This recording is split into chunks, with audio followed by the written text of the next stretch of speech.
Going up. Hello, all you glorious people of the multiverse. It is the Freelancer, back with Jake. Hello. For the Dark Council podcast. Beginning our next crazy saga. Oh, so we're done with Dathomir now. We have finished Dathomir as of last week. We went through the planet. We went through the witches themselves. We discussed the horrors of the Blackwing virus. Yeah, that shit wasn't great. I'm not a fan of that shit. Yeah, he was. We both left that one very uncomfortable. We went through two of the big infamous characters, one of which whose story is not yet finished in canon, and the other whose story has well and truly finished.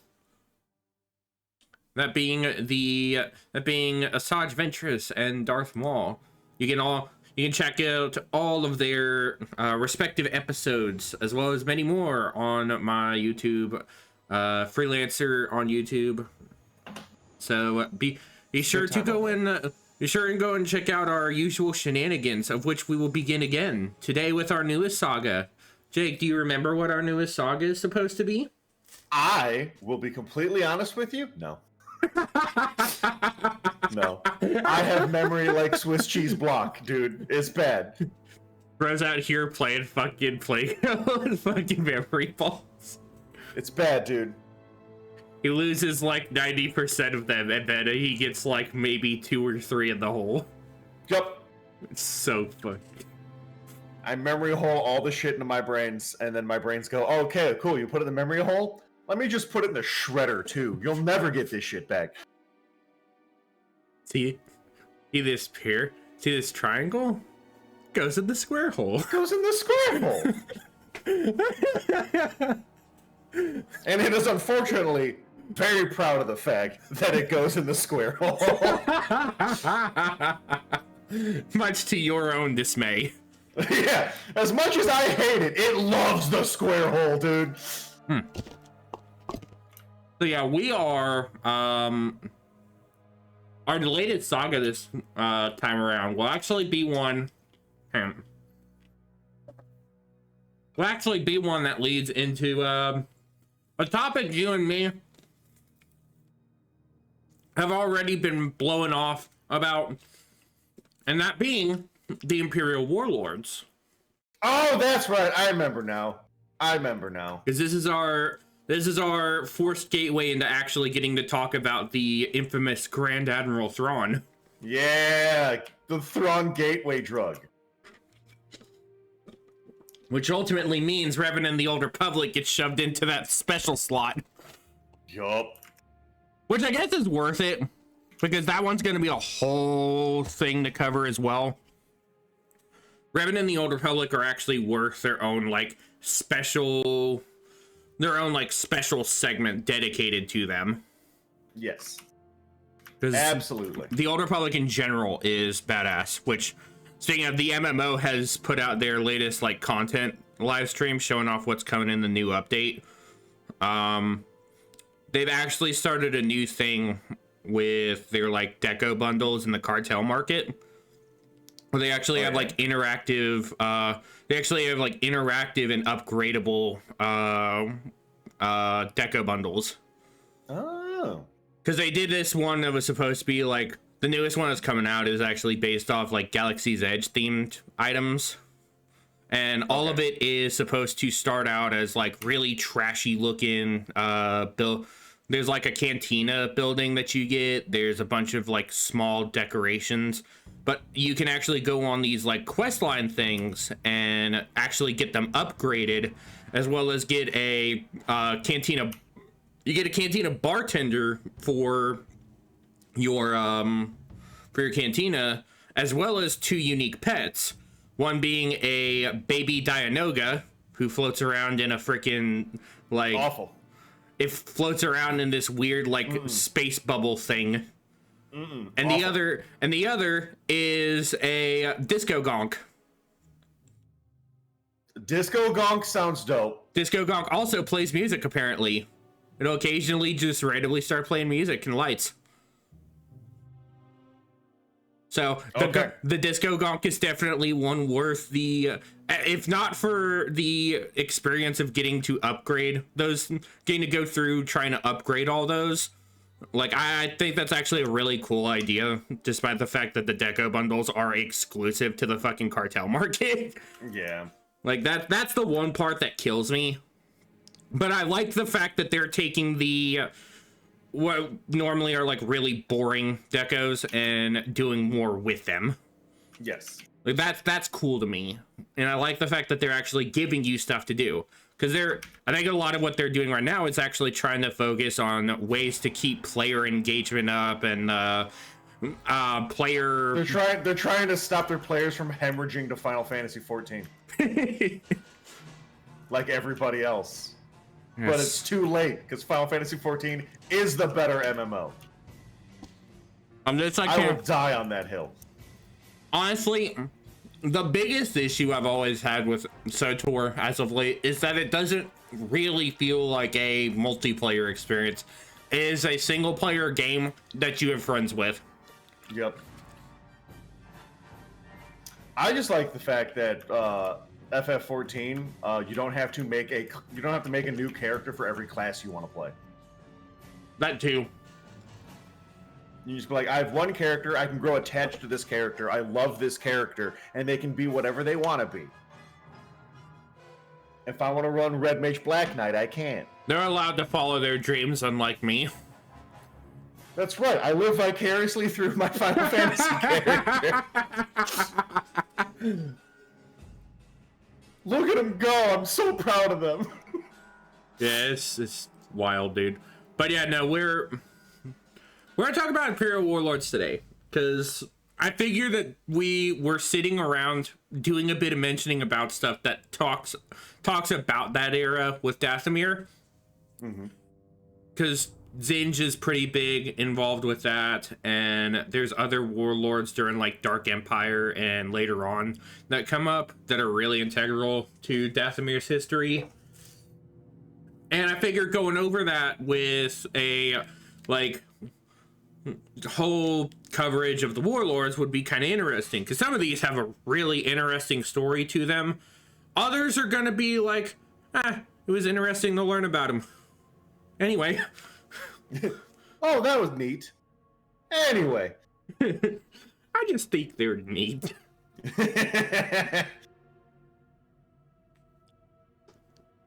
So, go ahead through this summary.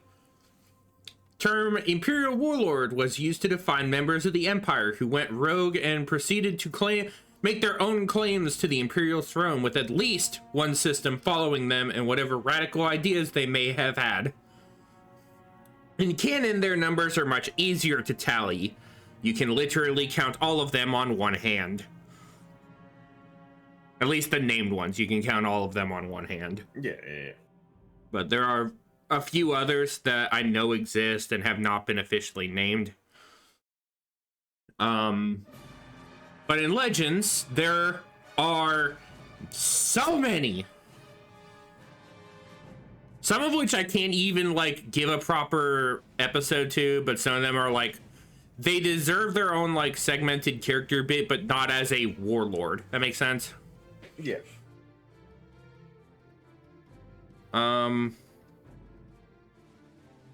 But some of these also end up being Dark Jedi or rogue members of the Imperial Inquisition. Not the Inquisitorius. The Imperial Inquisition is very different in canon. The Inquisitorius is a different thing entirely from the Legends Imperial Inquisition. Those are actually two different entire things, because the Inquisitorius are supposed to be like dedicated Jedi hunters trained by Vader. The others are supposed to be like dark Jedi who chose willingly to go rogue like this. Like they signed on for this path. They weren't like tortured for weeks on end until they finally broke and submitted. Like the Imperial Inquisition was was actually a subsect of the Imperial Intelligence Bureau, weirdly enough. They were actually Force-sensitive spies more than they were actual inquisitors rather than just, we go hunt Jedi now. We have crazy copter sabers. Hey, I love the hovers. Okay. I love the idea that someone came up with. Like, but what if they twirled their lightsabers and allowed them to float faster or fly? And someone went, that's a good idea. That is fun to me. Implementation into actual lore? Like, what the fuck are you doing? I can't believe you've done this. Yeah, the Inquisition is very much a... Because we actually mentioned one of the Inquisitors already, Inquisitor Jarek, from our Kyle Katarn episode. Yeah. He is a member of the Empire's Inquisition. He and his little dark following are all basically members of the Inquisition, even though the others are not. His followers are not directly Imperial Inquisitors. Jarek himself was.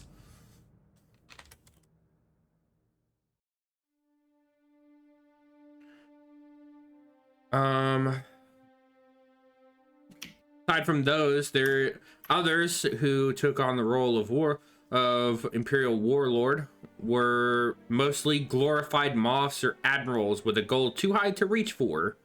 Some making a splash, others making waves, and some are left only leaving little droplets of their legacy. Ugh. I hate the phrase little droplets of their legacy. Foul beast. The worst part is it's not even meant that way. It just literally is. They don't do enough to even warrant making a splash. No, but like, I have little droplets of legacy. What you're telling me is you didn't do anything. I left droplets of my legacy everywhere. Look, there's one walking right now.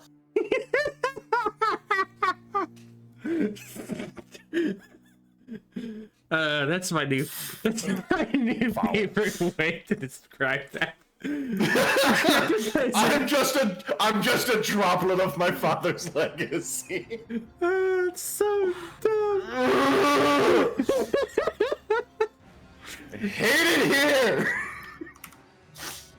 But as I stated before, with so many of these to cover, we will start with listing the ones, giving a summary of the ones that are worth mentioning, and giving a listing of the other minor warlords. This is what will be our next saga. Starting up the running here, we have probably the first example of the warlords, that being Sate Pestage. One of the examples of a warlord only making a droplet, Pestage has one of the shortest running terms as an Imperial warlord, and for good reason. The Grand Vizier of Emperor Sheev Palpatine was never a confident-faced and quite cowardly and vain in his ways. Ultimately, this warlord was actually naturally assumed to have his role given by the Battle of Hoth, having effectively been managing the Empire in Palpatine's stead. His goals were not that gaudy as other warlords would come to be, but he would be quite... As a warlord, he was quite easily overthrown by the many rising enemies around him. Strangely enough, we have actually mentioned one of these, but apparently I learned that this man apparently died twice. So, Pestage would actually face two separate recorded deaths. One believed to be a clone, and the second the true form. The first was hunted by the soon-to-be warlord Delak Krenel aboard the Imperial Star Destroyer Reckoning. Krenel's Star Destroyer had had been the vessel transporting Pestage after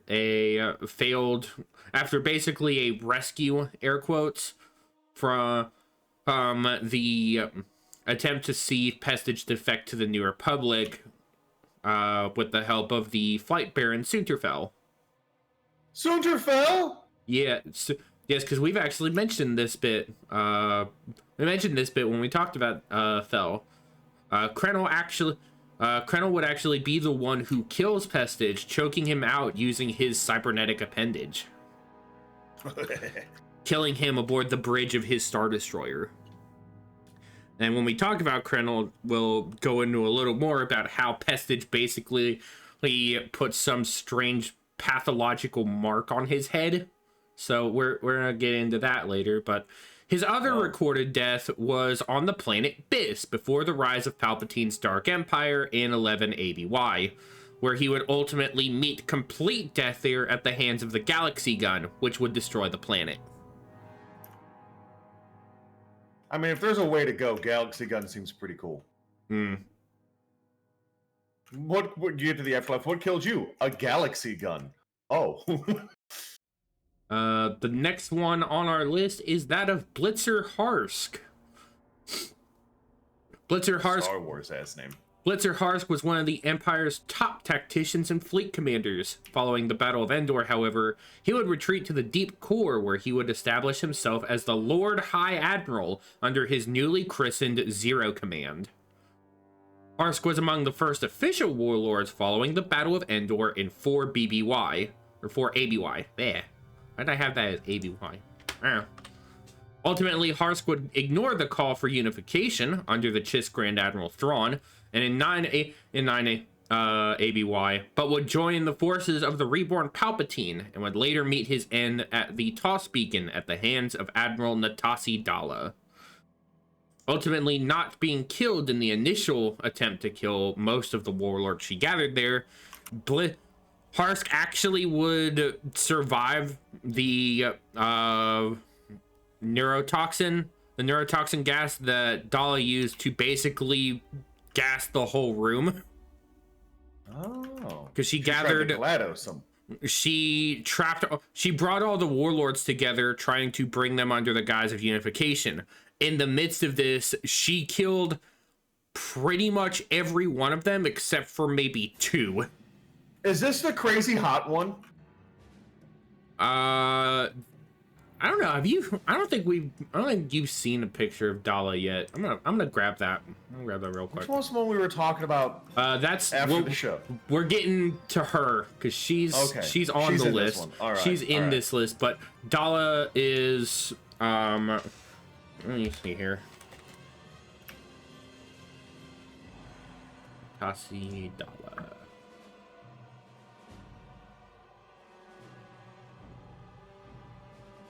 Throw that image of her into there. That is Admiral Natasi Dalla. Wood. I figured. But yeah, no. Harsk was not actually killed in her initial gas attack. He actually managed to survive that, but then killed himself due to the way his brain got absolutely scrambled because of his cybernetics. No. Because Harsk has a pretty crazy array of cybernetics going on with him. Because he's got like a messed up psychosis. Because like his left eye is completely replaced with cybernetics, and there's cybernetic patching along a big burn scar on the left side of his face. His arm is cybernetic, and I'm pretty sure his right arm is cybernetic, and his left hand, I believe, is also cybernetic. Oh. Yeah, because he apparently, if I recall correctly, he got like blasted on board his Star Destroyer or whatever. His bridge got blown open, and it killed his second in command. His cybernetics implant went wrong, and he like got some kind of like strange brain scrambling. And now he's got like his cybernetics gave him a split personality that makes him think he is talking to his second in command who died on board his Star Destroyer. Oh, that's depressing. Yeah, Harsk is actually pretty cool, all things considered, but for the sheer mention of him here, I had to minimize his summary a bit. That's fair. Next up, we have Gallius Rax. Fleet Admiral Gallius Rax, or as people would come to know him later as the Second Emperor following the Battle of Endor, would be responsible for the Empire's ultimate destruction at the Battle of Jakku in canon, around a year after the Battle of Endor. Gallius Rax attempted to lead a massive Imperial war effort against the New Republic, deploying tactics like Operation Cinder, and would also try to cause a mass extermination of both Imperial and Rebel forces on the desert wasteland planet of Jakku. His efforts were thwarted, however, by his second-in-command, Vice Admiral Ray Sloan, who uncovered his plot after the destruction of an Imperial Super Star Destroyer, and would come to take over his role, leading the Remnant into hiding and forming the Imperial Shadow Council. Ooh. Shadow Council. Moff Gideon. Boo! Moff Gideon was a warlord who surfaced on Navarro around 9 ABY. He was a former Imperial Security Bureau, or ISB agent, and would be the main man responsible for the Mandalorians' destruction of their homeworld in 1 BBY.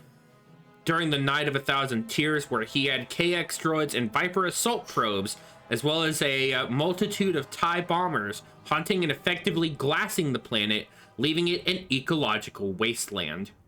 Or at least that's what it seemed like on the surface. He was also responsible in canon for the construction of the Dark Troopers, a form of heavily enhanced and modified DT Sentry droid that served as a super heavy shock trooper for both planetary and orbital support. He also created his own squad of Imperial Mandalorian commandos and would be involved in part with some of the research towards Palpatine's resurrection plan in canon, codenamed Project Necromancer. Gideon would, however, suffer defeat at the hands of the Mandalorian Din Djarin and others many times, ultimately meeting his final death on Mandalore itself, where he was blasted into dust inside his secret facility outside the former capital city of Mandalore. Morgan Elsbeth. Though not a long-running warlord, she was also a figure tied with the Night Sisters, having been one of the few minor survivors of the extermination of the witches at Dathomir in 20 BBY by the cyborg General Grievous. She would also come to be responsible for the TIE Defender program's baseline concept in league with Captain Gilad Paleon and the soon-to-be Chiss Grand Admiral Thrawn. Yeah, that's my boy! Who would also, after her capture by the New Republic around 10 ABY, would be liberated by the Dark Jedi Baylan Skoll and his apprentice to return the Grand Admiral back to the known galaxy from the past to Peridia, where her ancestors, the original Night Sisters, came from. She, however, would perish at the hands of Ahsoka Tano, allowing the Grand Admiral to dock with the Eye of Sion, a massive super hyperspace ring to move the Chimera and transport it back to the galaxy, where he and the Night Sisters would return to forge their place in the galaxy once more, the part of which is still undetermined. Next up is Yasan Isard. That's the one! Otherwise known as Director Iceheart. The current director of Imperial Intelligence after the departure of her father and the dark side adept, Lord Cronal. She would assume the throne of the Empire and take over for a time after orchestrating Pestige's exodus and execution, as well as organizing the transport of Baron Sunterfell to Grand Admiral Thrawn, who would seemingly die not once, but twice. For she would have her own return, one to be discussed in greater detail, but her first was simply after the members of Rogue Squadron, namely the ace pilot and soon-to-be Jedi in training, Corran Horn, would shoot down her shuttle during the Battle of Thifera, losing her flagship, the Executor Super Star Destroyer Lusankia, to the New Republic. And I say losing it to them, not having it destroyed specifically. Oh. Because a minor detail that actually comes up at the end of the Bacta War novel is that the Lusankia actually ends up being taken into New Republic control because the crew of the Lusankya surrender after seeing how fucking insane Isard's people have become, and how they basically tried to cause the entire Super Star Destroyer to be destroyed, ramming it into a warship.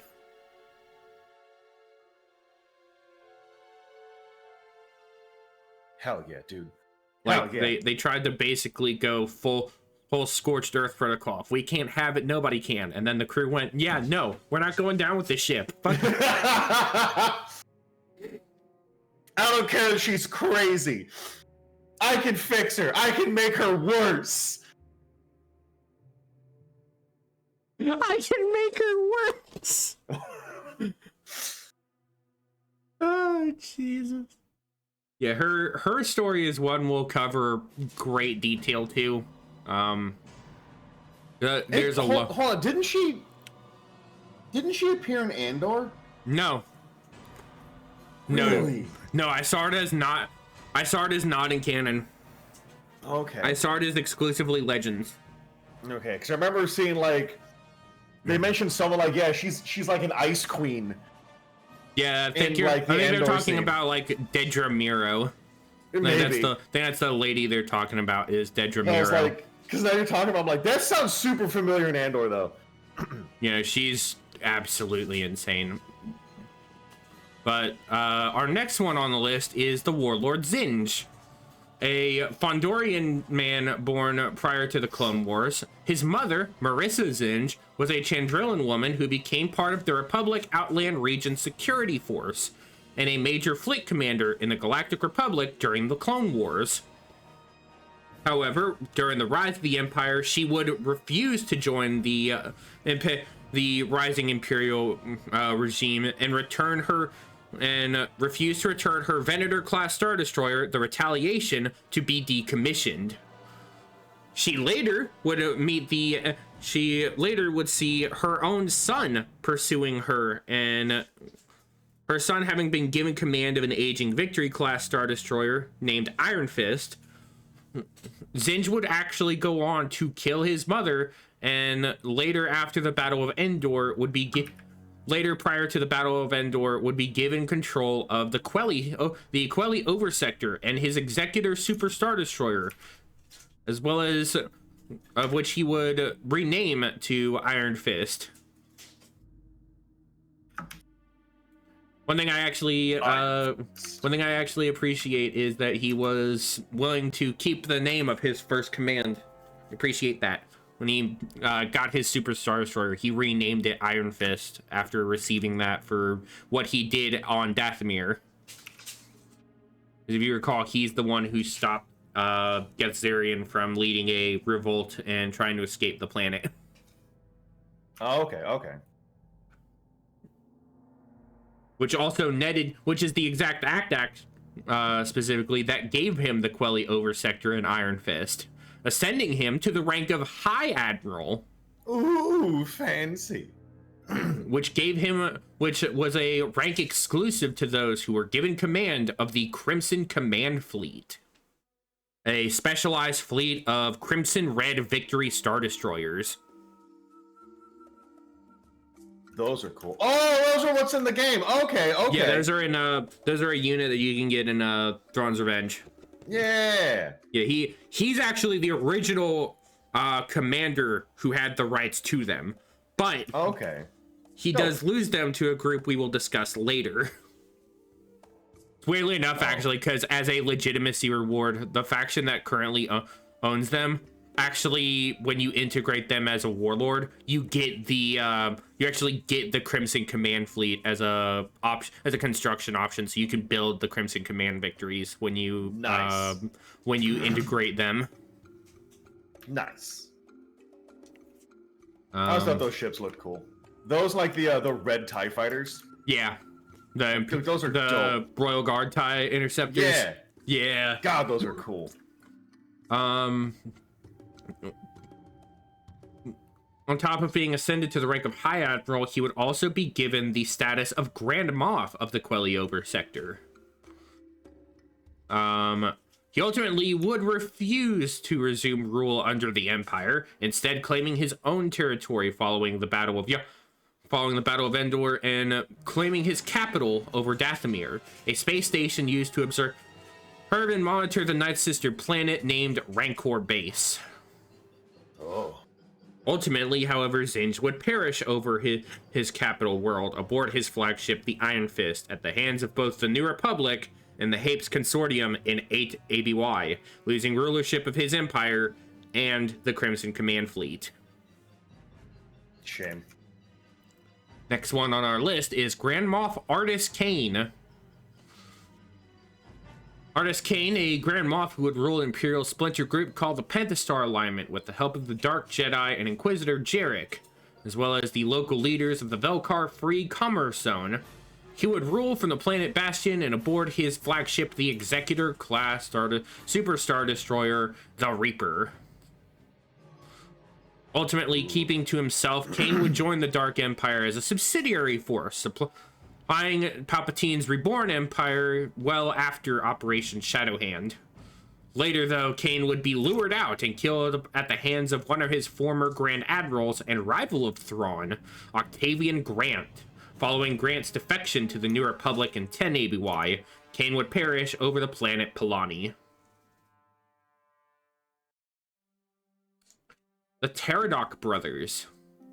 Teradok brothers, Kosh and Triton Teradok, were a rival group who took the Crimson Command from under Warlord Zinj's nose and used it to secure the Centaurus sector. Triton was promoted to High Admiral and would steal out the Crimson Command fleet from Zinj to field in his and his brother's own empire, the Greater Maldrude. Oh, that's the Greater Maldrude. Okay. I always thought that name sounded fucking stupid. Yeah, it's a dumb name. Ironically, I originally thought it was because of like the Maldrude sector, and then I learned that they aren't even in the Maldrude sector. They're right on the fucking border of it. Look, I know we're in fucking Holland right now, but we're the Greater German Republic. Shut the fuck up.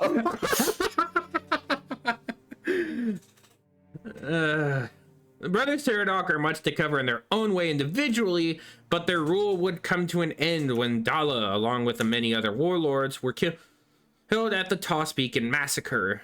Kosh, however, would be the one to survive said massacre. His older brother Triton not as lucky, but Kosh would ultimately meet his fate over the planet Rivester following a battle with the New Republic's Wraith Squadron in 13 ABY. X1.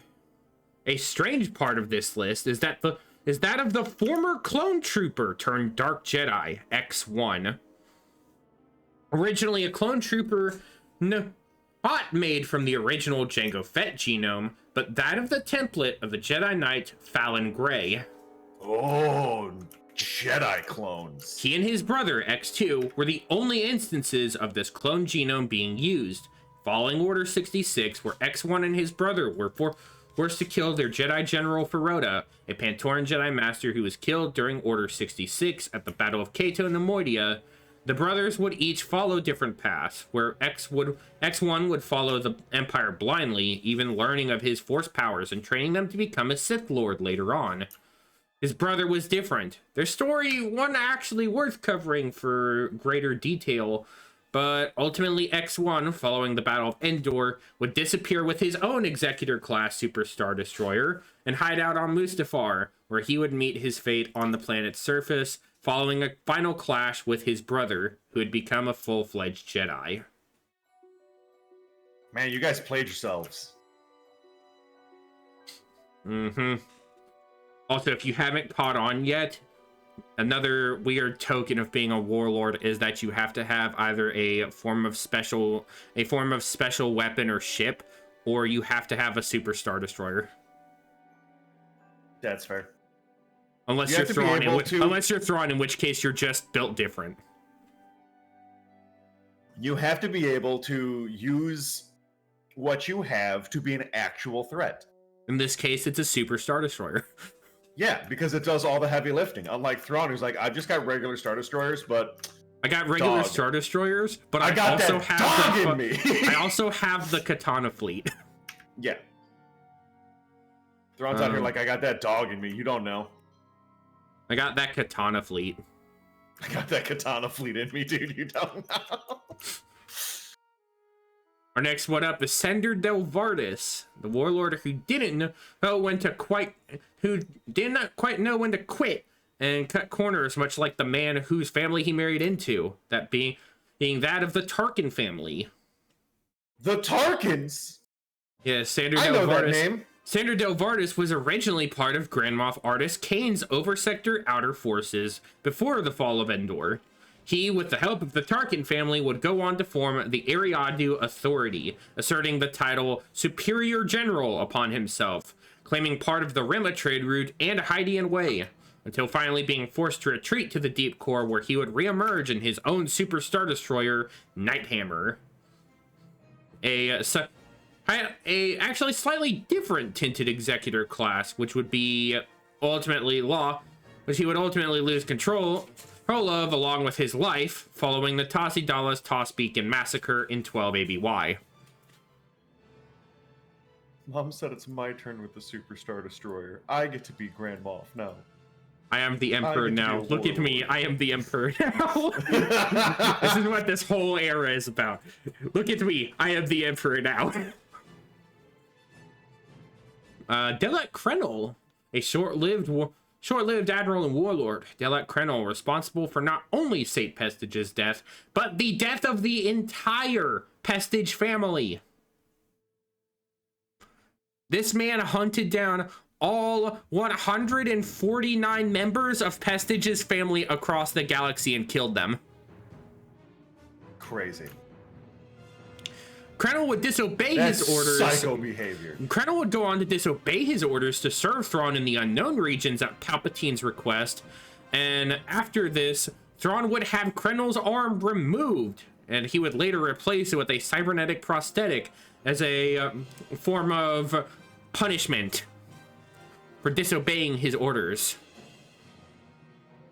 Following Pestige's death, Krenel attempted to take over leading the Seotric hegemony and would officially support Thrawn as the newly titled Prince Admiral. When he would return to the known galaxy, he would meet his fate in 9 ABY after the New Republic learned he was trying to build a Death Star weapon, destroying him and his Star Destroyer, the Reckoning. Jesus Christ. Yo, I can do it better than they can, though. Now I know you won't. The Empire at the time just does not have an imagination. Oh, you know what's good? Death Star. You know what's good? Second Death Star. No, that it's one also failed good. too? You know what what's about third Death Star? You know what's also good? A Death Star built into a Super Star Destroyer. Yep. But you know what's better? We'll do it a second time. Just like our Death Star, we'll do it a second time because some fuckhead ran off with ours. I just see Mary and Pippin. Some fuckhead ran off with our freaking Super Star Destroyer the last time. I'm seeing Mary and Pippin going, what about second Star Destroyer? what about second Death Star? So good, man. It's so good. No, I know you won't see this one, but I did put this one in bold text because now we reach Miss Thrawn Neurodo, or Grand Admiral Thrawn. Yeah! The Chiss Grand Admiral, who would go on to become one of the most recognized and infamous faces in both canon and especially Legends. The greatest Imperial tactician and military commander the galaxy had ever seen. Just the best dude. There's tons to be said about the man, but to count his time as a warlord, we lean more to Legends than canon, as it hasn't yet fully flourished due to what has gone on in due to what happened as previously described with Elsbeth. Thrawn is still building his place back up in the known galaxy, having returned thanks to the Eye of Sion. In Legends, however, Thrawn was a prominent figure in the Imperial Navy and had, prior to the Battle of Endor, been indisposed, arranging for a Chiss alliance with his family on Nirawan to form a faction, which served as a joint Imperial and Chiss ascendancy organization that would come to be known as the Empire of the Hand. Sometime during this, he would acquire the former Flight Baron Sunterfell and arrange for him to work alongside his commanders to run the Empire of the Hand, eventually leaving around 9 ABY to take on the New Republic and lead the Empire proper, taking on the grand campaign using clone soldiers, a slave-circuited fleet of dreadnought heavy cruisers known as the Katana Fleet. Oh man, I know those guys. And a crazed dark Jedi named Joris Sabayos. I know that guy too. What a jobber. As with the help of his right-hand man, Gilad Paleon, he could have taken over the galaxy, but his oversight caused his ultimate downfall. With it came some new beings supposedly bearing his identity and likeness, a topic to be discussed when we actually get into the good Grand Admiral. But Thrawn's true death would ultimately occur at the Battle of Belbringi at the hands of his own bodyguard and assassin, the Nogarai warrior named Rook, where during the battle Thrawn would be stabbed through the chest, and his final words were simply, "It was done so artfully." God, dude, what a good line! Ah! That's why I love that man. Even in death, he's so fucking cool. Next up, Reborn Sheev Palpatine. Dark What a Empire! What a bitch. Somehow, Palpatine returned. Before, somehow, Palpatine returned. Yes, Palpatine, even in Legends, had his own resurrection plan, using clone bodies with no souls to occupy and possess, aiming to gain a new form.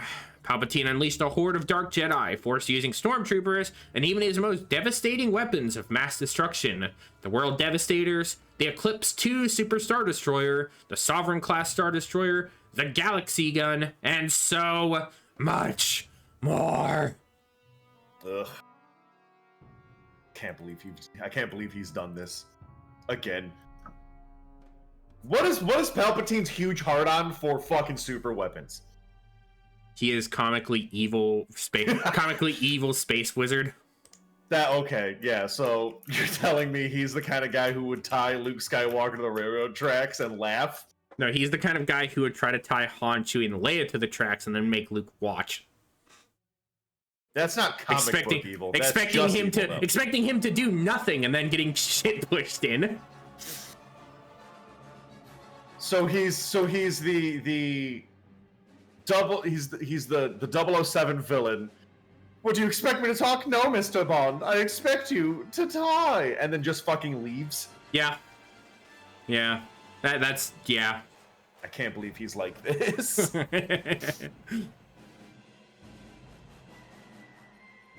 Next up on our list is Carnor Jax.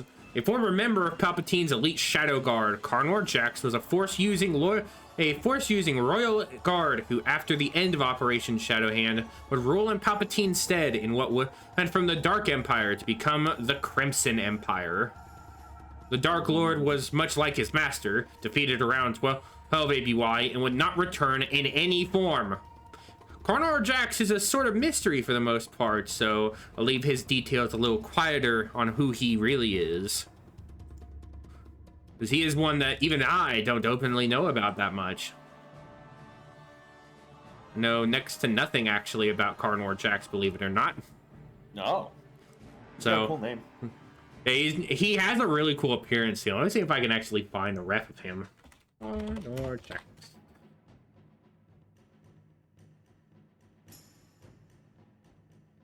That's a good looking ref. Here we go.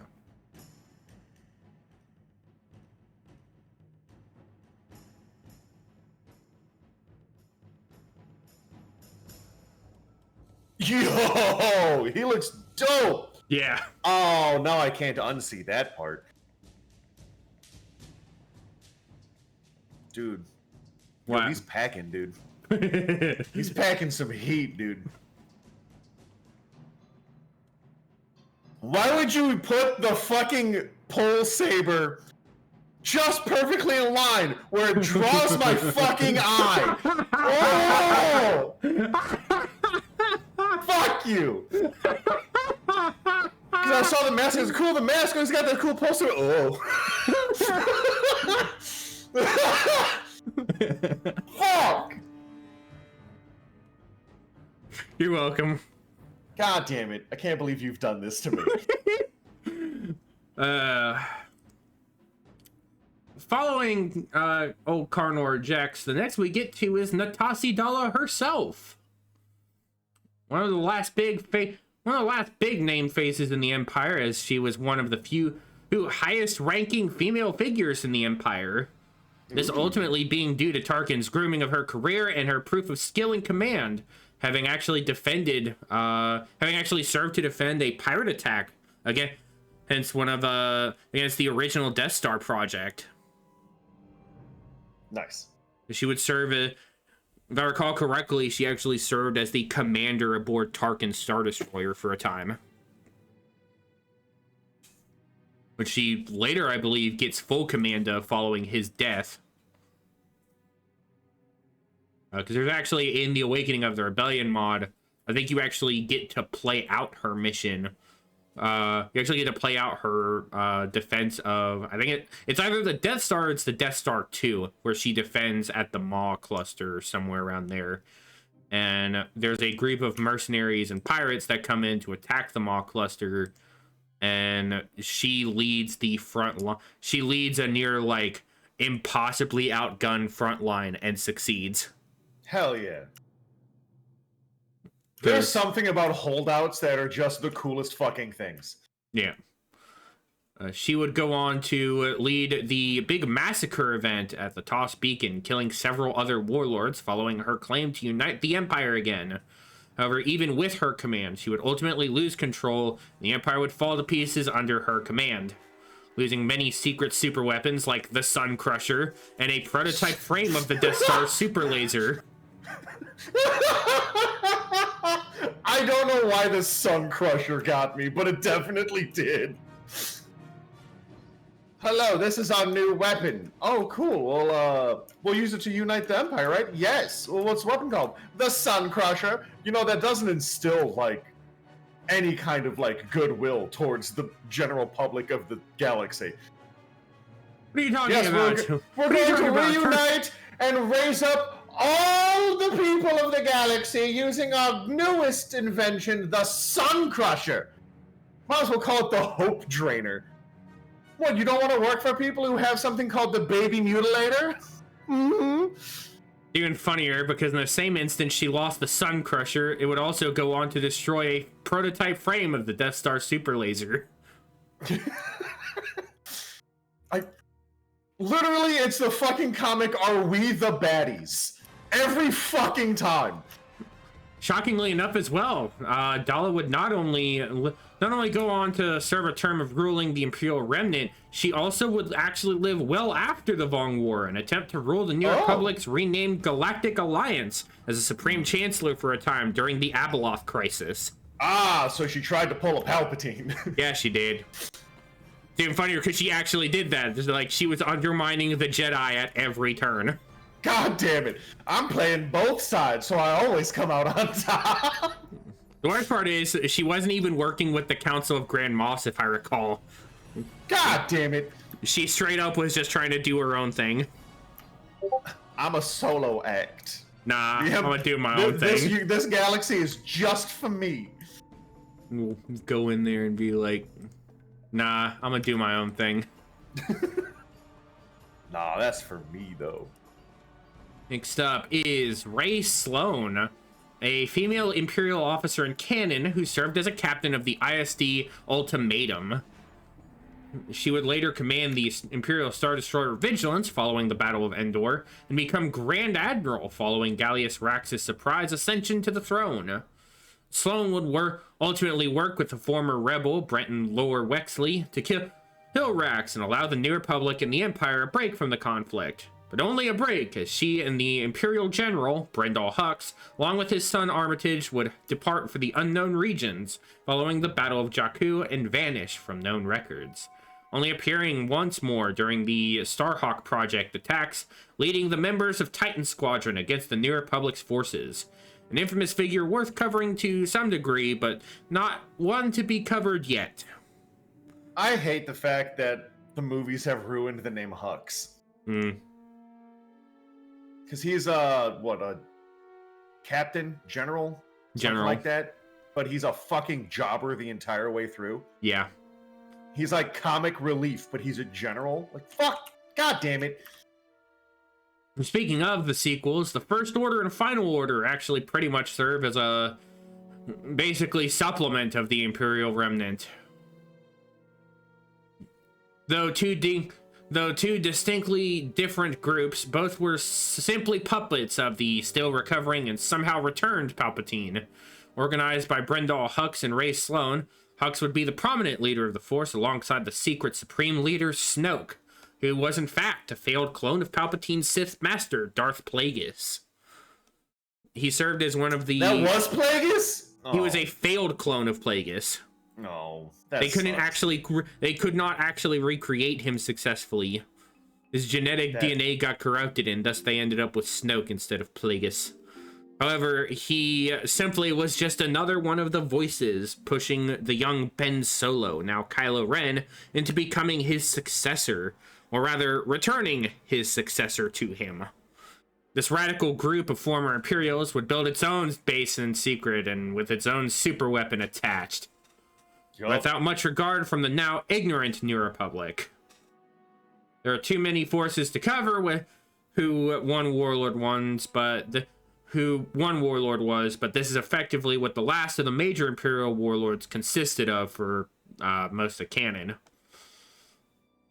And last of our really in-depth list of warlords, we go into Gilad Pellaeon.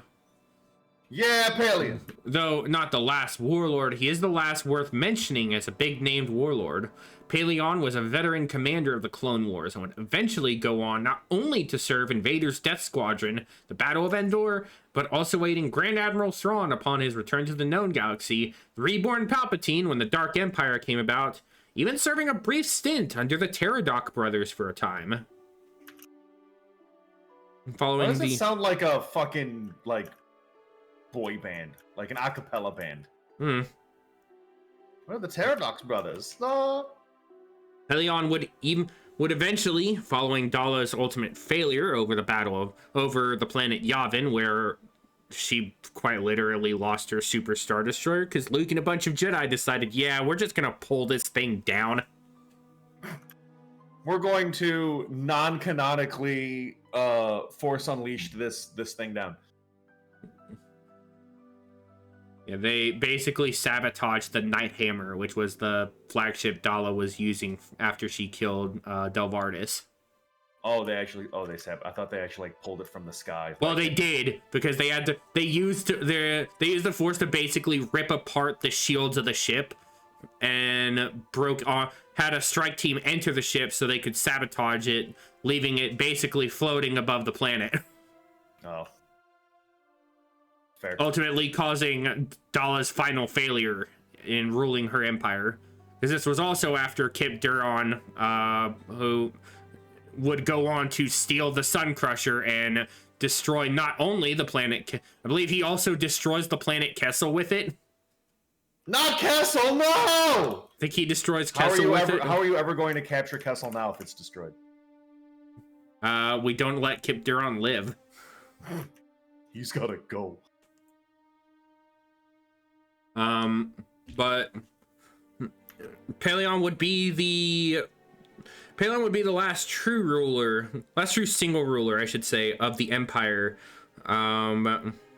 following Dala's departure of control, and was honestly a veteran of every major conflict the galaxy had seen. Crazy. A man who was not only involved with the Republic, the Empire, the Imperial Remnant, would end his career in life aboard his flagship, the Bloodfin, a turbulent-class Star Destroyer, where he was assassinated over the planet Fondor by the turned Jason Solo, now Darth Caedus, in 41 ABY. A storied man with a storied history, one worth well covering. Yeah.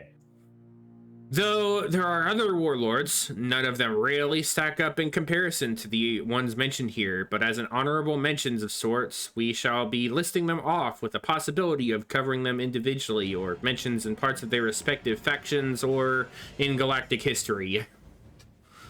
First one up is Alderic Cessius Brandel. Next is Foga Brill. The third is Lord Cronal. Then Delarin, Enix Devian, Gain Drommel, Acresius, Thalia, Enos Fanata, Ilana Gendar, Willong Graz, Joseph Grunger, Kaplan Parlankin, Arnal Lott, Nigel Nivers, Donetta Pitta, Utox Prentiok, Kentor Sarn, Tyranold Screed, Bliss Shargale, Leona Tavira, Emmanuel Tethys, Tricolus, Saz Trison, Maris O'Kane, Mavkla Yuz, and a total of 6 unknown members of the Imperial Shadow Council. That is the list of other warlords that may or may not get covered in their own separate piece, or at the very least mentioned when their respective factions or leaders get brought up. So these are the warlords with whom we will discuss over the next while. Some of the lesser warlords will receive mentions, but with that, the warlords have been named, and our first bit of coverage will be that of Yasan Isard. Because while Pestage has some history to him, no one really likes Pestage, and his term was cut very short. So we talk about him? No, he's a shitter, no one likes him. He is the ultimate form of a jobber. We will, however, see to having the story of Yasan Isard be told in his place, as she is the one who would ultimately usurp his rule immediately after having been the first of the warlords, and her being the first to start this weird chain of usurping the loyal Imperial Warlords. That's ultimately a thing that seems to happen. Well, yeah, I mean, they can't ever work together. They're bad guys. They're the baddies. You have to take power from everyone else around you, which means you have to usurp everything. Everything usurp. Usurp them. Usurp them all. Usurp? You ever zerp something, dude? Maybe usurp. Hey, man, have you zerped before? I don't like the use of that as a verb. Well, you don't like zerped? That doesn't seem right. That one don't seem right to me.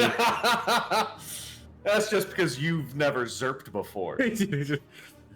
Maybe you're right. If you zerped, you'd love it too.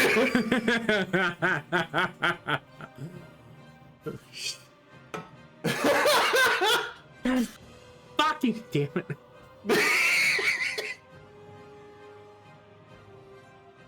You have no idea what it's like to zerp, dude. I can see it. I can feel it in the way you talk. You've never zerped before. I'll zerp you.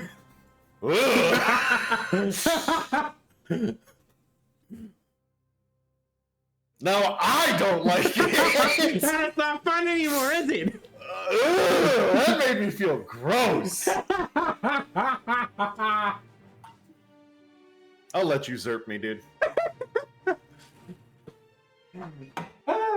Always let the homies zerp, dude. The homies get one zerp. The homies get one zerp for free. Fucking Oh, hell! I hate this place. This is an awful reality of our own making. This is an I awful hate it existence. here. This is an awful existence that we have created for ourselves.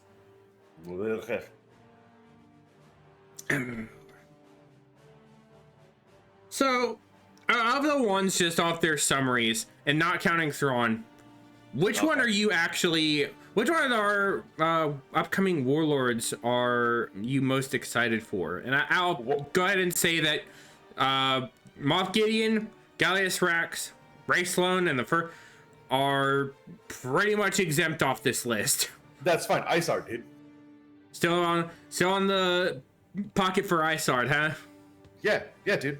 I'm all about Imperial Warlord Hottie.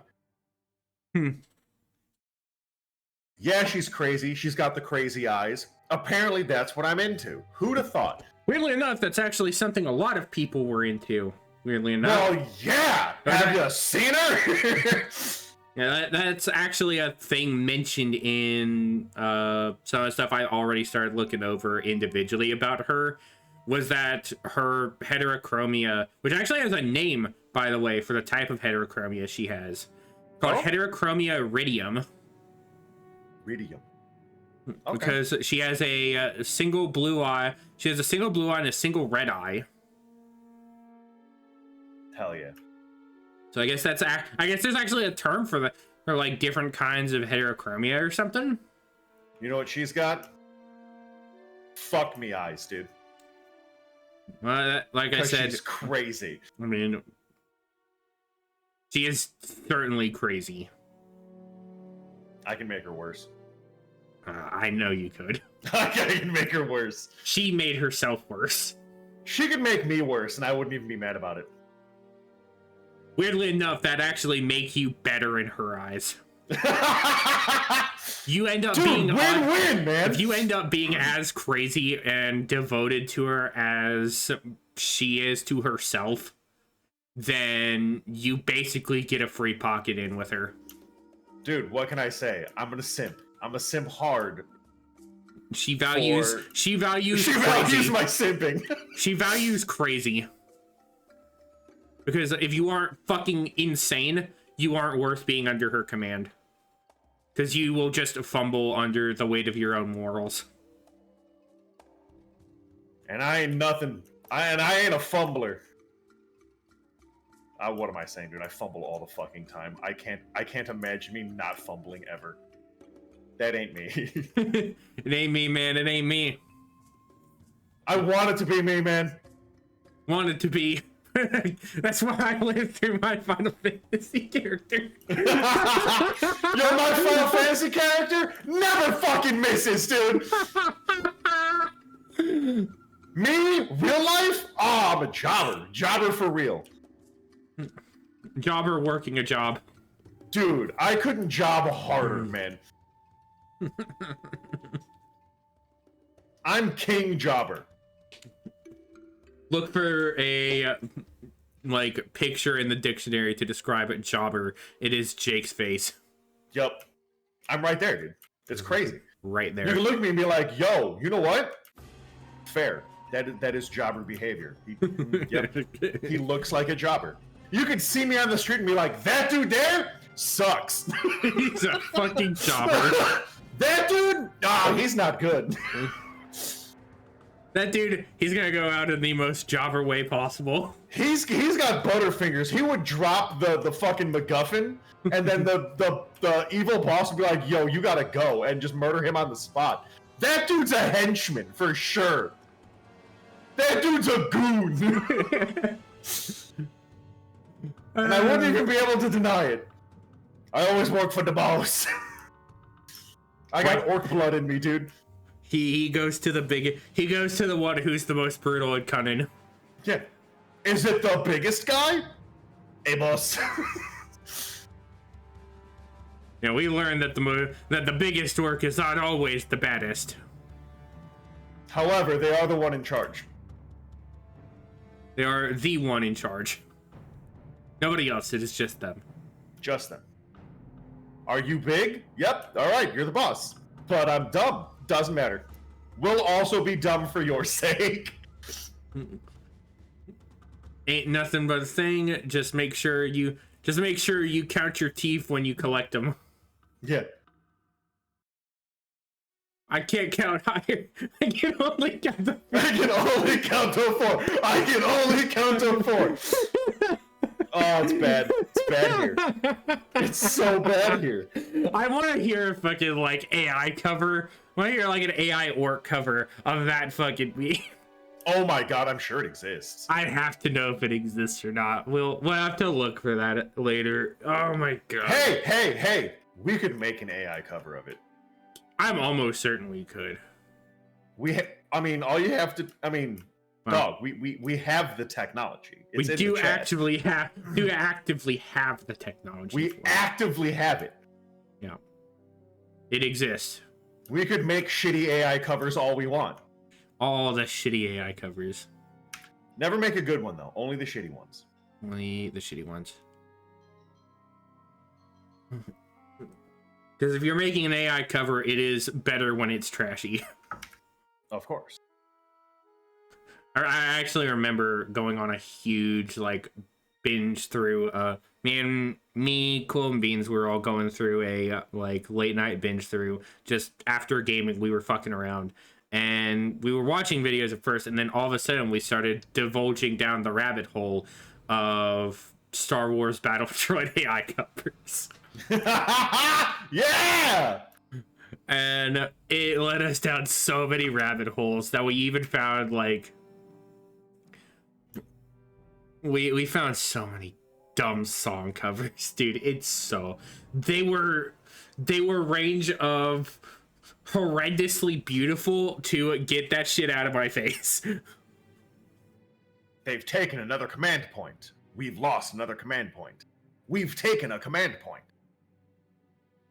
Enemy has taken a command point. Get it back.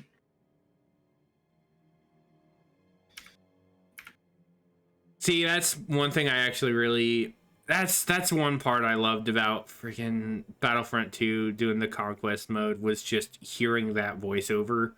Yep. Especially when you're playing as... Weirdly enough, the one I actually like the most is actually the Imperial one. The Imperial one, the Imperial voiceover one, is the most entertaining to me. Oh yeah, because even funnier because it's the best one. It's even it's cooler to me because the guy who does that voice actually did a bit of voice work in Rebels. Nice. He did some voice work for some of the characters in Rebels. So I thought that was like absolutely cool. He's done like a bunch of side characters and stuff in that. It was really cool. I think he does like one or two like named characters in there, but I know he mainly did like a bunch of side like no-name Imperial officers. Because I know he does one in the episode where they get the Quasar carrier, where they snag the carrier from Ryloth. Okay. Ezra and Hera take over the bridge, and they go through taking over the ship, and Ezra's practicing his mind tricks, and he's practicing his mind trick on the officer and getting him to force an evacuation of the ship effectively. And he's just like, all hands, this is the captain, abandon the ship. I really mean it. Fuck, dude, that's Han Solo being like, we're all good down here. How are you? Same damn energy, dude. It's so powerful, dude. Honestly speaking, I know recently I've had a lot of beef with Filoni and his fucking shenanigans, but man still has done a lot of really good work with a lot of his stuff that I can't stay mad, but I'm still going to be mad. I can't stay mad. However, this feeling will not go away. I cannot say as mad, but I will still be mad.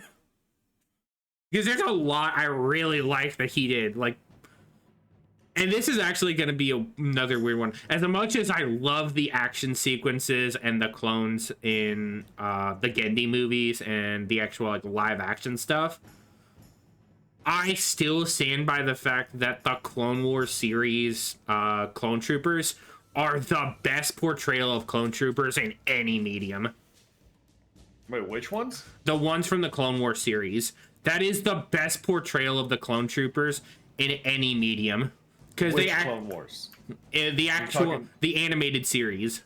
Like the Gendy, so not the Gendy movies. Because as much as I love all the action that goes on in the Gendy movies, I can't get into the clones as much. Like, I love the Null arcs. They're obviously badass and cool, but like they're not as animated or have that flow, have the actual like growing personality. Like, one of the big reasons it really hurts seeing the end of the Clone Wars is knowing that at some point all of these clones are going to be losing the personality that they had gained and built over the course of this series.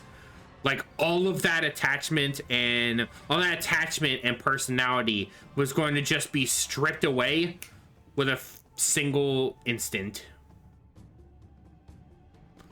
All gone. Yep. It hurt even more because you saw all the struggle with them throughout the series, and you actually felt more for them because of the fact that you got to be attached to a lot of them. Like, when any of the big named ones died, you felt that because you know what these clones are like on a personal level, because they show they are not just a droned out soldier like they are in the movies or like they are in any of the movies. Yeah. Like, they are an actual individual. They're a soldier, yes, but they're not some like they're not some faceless goon. Yeah, there is an actual person behind there's an actual person that exists behind that weapon, and with all the struggling they go through, it just makes all that more impactful. And that's one of the big things I can give Filoni is making the impact with his characters. He gives that impact and makes you feel for him. There's a lot that I would like to do with the series. Like, there's a lot I want to cover when we actually get to talking more about like Clone Wars events and stuff, but we're so far through we've dabbled in a lot of the Clone Wars stuff that I'm like, okay. It's now in the mentions box. It's gonna be in the mentions box for afterwards, because fuck it. Oh god.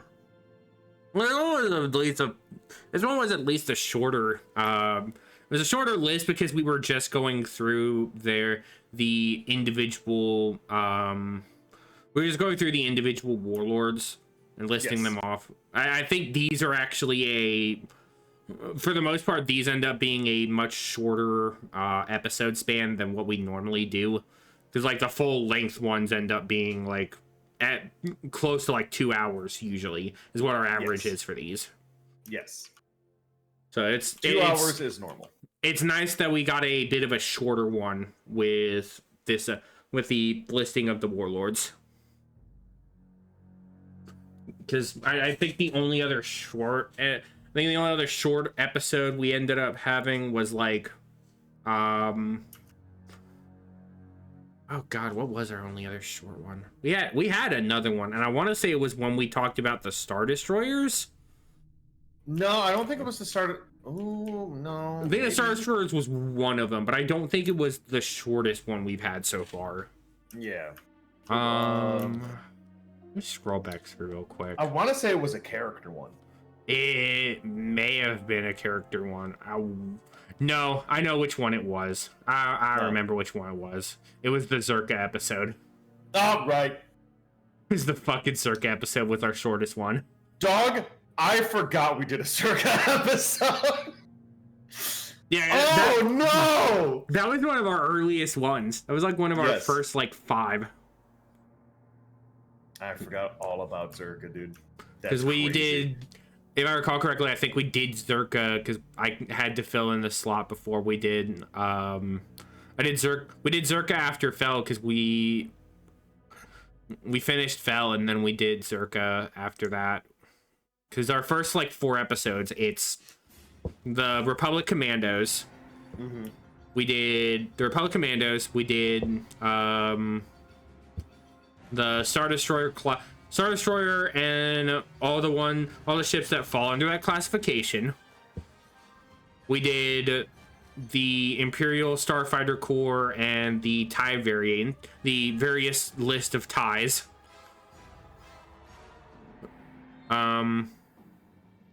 And then we did Fell, and then I think we did Zerka after that, because we were going to do Kyle Katarn after Zerka.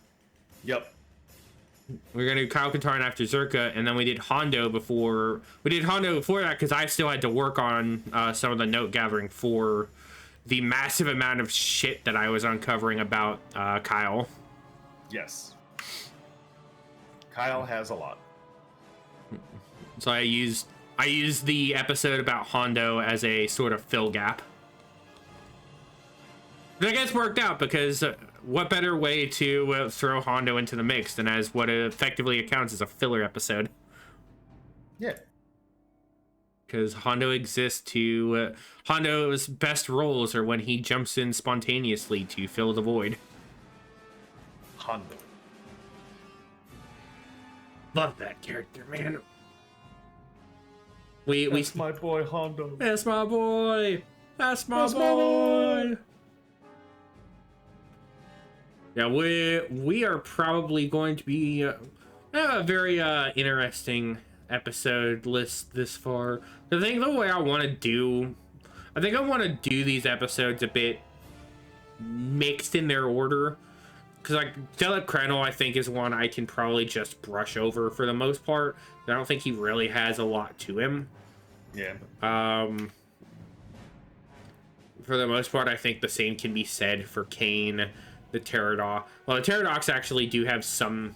Pterodox and Zinj have some mirth to them, so we can go into them. But Kane, Delvardis, I don't think they have much going on for them as far as I recall. We'll probably still go over them because they are the individual leaders of their respective warlord splinter groups. X1 is actually one that when I was going over this list, I like, oh shit, I forgot he actually counts as a warlord. Because oh fuck, he's an actual warlord? That's crazy. I had completely forgotten that X1 and X2 existed, dude. I will be 100%. I completely forgot it. They completely forgotten those two. That's fair. They seemed fairly forgettable. I mean, they actually aren't. They're actually really fucking cool. That sucks then. How dare you? Like, they were actually one of the... So they're actually they're actually the two main character and main villain pair from the... They're the main villain and main character pairing for the Star Wars Battlefront Elite Squadron game, which was exclusively on the DS and the PSP. That's why I've never heard of it. Okay. Because much like Renegade Squadron, it was only on the PS. It was only on handheld devices. Because Renegade Squadron, still to this day, along with Elite Squadron, has not gotten a port over. And what's even worse, Jake? Elite Squadron is as close as we would ever get to a proper Battlefront 3. Oh, come on. That is, I think, the last game that Pandemic made before they went under. Did they go under? I thought they got shipped off to the Call of Duty mines. Did they? Think so. Dude, you don't understand. Developers yearn for the mines. We yearn for something, all right. But yeah, no, like X1 is one I think the two, and I know I brought it up and you said Isard is the one that you want most covered. You want to cover her the most. Like the one one aside from Thrawn, or I guess there's two on this list. The two I really want to cover on this list are X1 and or X1 and Jax. I think those are the two I really want to cover. Because Paleon's another one I'm like, Paleon would also be really cool. Paleon is one that would be really cool, especially since he is the technically last warlord. Because while Cadus technically could count as an Imperial Warlord, there's no single warlord that takes over the Empire after Paleon's death. Yeah. The Council of Moths takes over ruling the Empire following Paleon's death at Cadus's hands.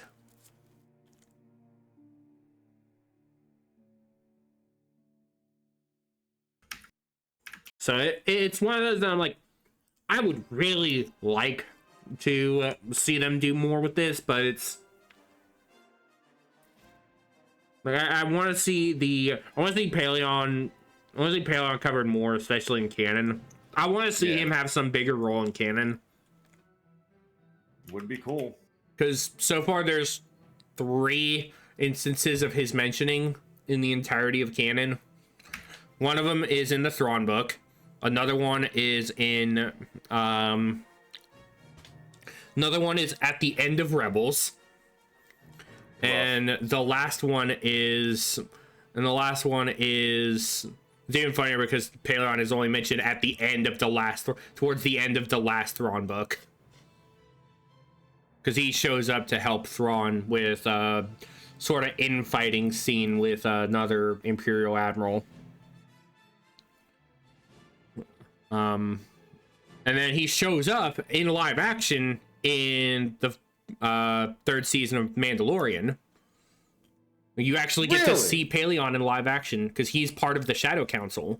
Oh shit! Yeah, Paleon and Brendol Paleon, Brendol, and Gideon are the 3 main faces of the Imperial Shadow Council. I never would have known. Dope. But the entire reason, but the whole thing is like the Shadow Council, weirdly enough, just kind of serves more or less an organized thing with the warlords, I guess. Yeah. Because it's more to like keep them updated and in check on the New Republic's activities and the happenings in their own part of the galaxy. Because Brendol, as I mentioned before, he goes off to help form the First Order and help fulfill Project Necromancer. Paleon, however, is basically vying for Thrawn's inevitable return. Like, he's advocating for Thrawn's return to the galaxy. Yeah. Because he believes that Thrawn will be the force that unites the Empire, and Gideon is trying to utilize his own tactics and trying to basically make his own. It's also weird because he wants tries to make his own Thrawn's empire with blackjack and hookers. In his own array of self-made clones of himself. What is with clones, dude? I don't know what Star Wars deal is with clones, dude. I don't know why they love clones so much. It's a sci-fi thing. It really is. They get a hard-on for clones, dude. It's crazy. Halo is like the one instance I think there's no cloning at all. I mean, kinda, yeah. Yeah, you're right. Because Stargate does it, Battlestar does it, Warhammer 40K does it, Star Trek even fucking does it. They do it on accident, though. Oh, in 40K they don't. Not in 40K, no, but in Star Wars or Star Trek they do. In Star Trek, it's like, oh, we had a mishap with the fucking transporter. Oops. Now there's 6 of you. Whoa, that's crazy. That or suddenly Khan. Yeah. Oh, fuck, I forgot about Khan. God damn it, never mind. Fuck! Fuck you, Khan! Khan! Khan's such a bitch. Fuck that guy.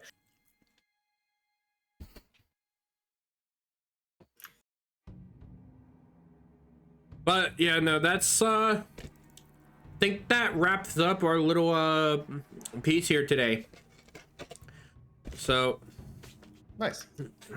we will pick this up again next week, where we will begin talking about our first warlord, Yasan Isard. Ooh, yeah. So we're hitting off on yours first. Yeah. I can't wait to see how bad she is and how down bad I will be for her at the end of it. Poor, sad, sweet summer child. Don't pity me. I know what I'm getting into. Don't you pity me. I'm doing this on purpose. You mistake my pity for regret.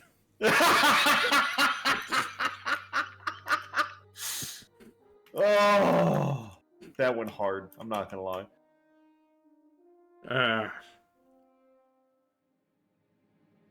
It'll be a fun time. I'm not gonna say it's not, because this actually gives us a lot of chance to actually start talking a bit about Rogue Squadron, and we get to talk about Fel some more. Yeah. Because Isard is involved in both of their fucking narratives.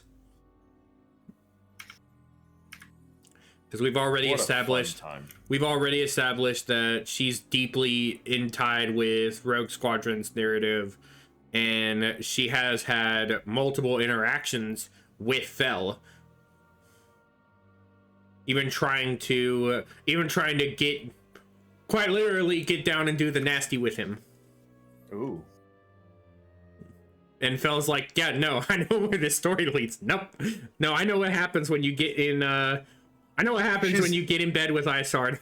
She's like a praying mantis, dude, and I'm down for it. The worst part is not only am I down, I'm down bad for it. The worst part is that's the most accurate description of Isard I've ever heard. Dude, since you've started talking about it, I'm like, like a Black Widow praying mantis type. Dope. You mean I get to have a fun time and then die? Hell yeah. No, that's gotta be where we're ending it. Podcast over. I hope you all enjoy your weekend. We will see you next week for Isard. Be sure you check out all of our other stuff and check out all the videos on all the VODs of previous playthroughs and stuff on the YouTubes. Yeah. No streams have been light as of late, but holiday season it has been kicking my ass. Hopefully by the end of it, I will be a bit more open and ready to do more streaming. Well, if you stop having an ass, it'll stop getting kicked. Get rid of the dumpy and you won't get your ass kicked so much, dude. My guy, I hate to tell you, but my ass is as flat as a board. I can't hide it anymore. There is nothing left. There is nothing left to be kicked. They kicked my ass in, dude. It's concave. Oh, that's unfortunate. Fuck, dude. But my ass looks like a bowl, dude, but not the good way. Make sure you follow on all the social media things, and we will see you all next week for Isard. This has been the Freelancer and Jake signing off until next time. Goodbye, everyone. Goodbye.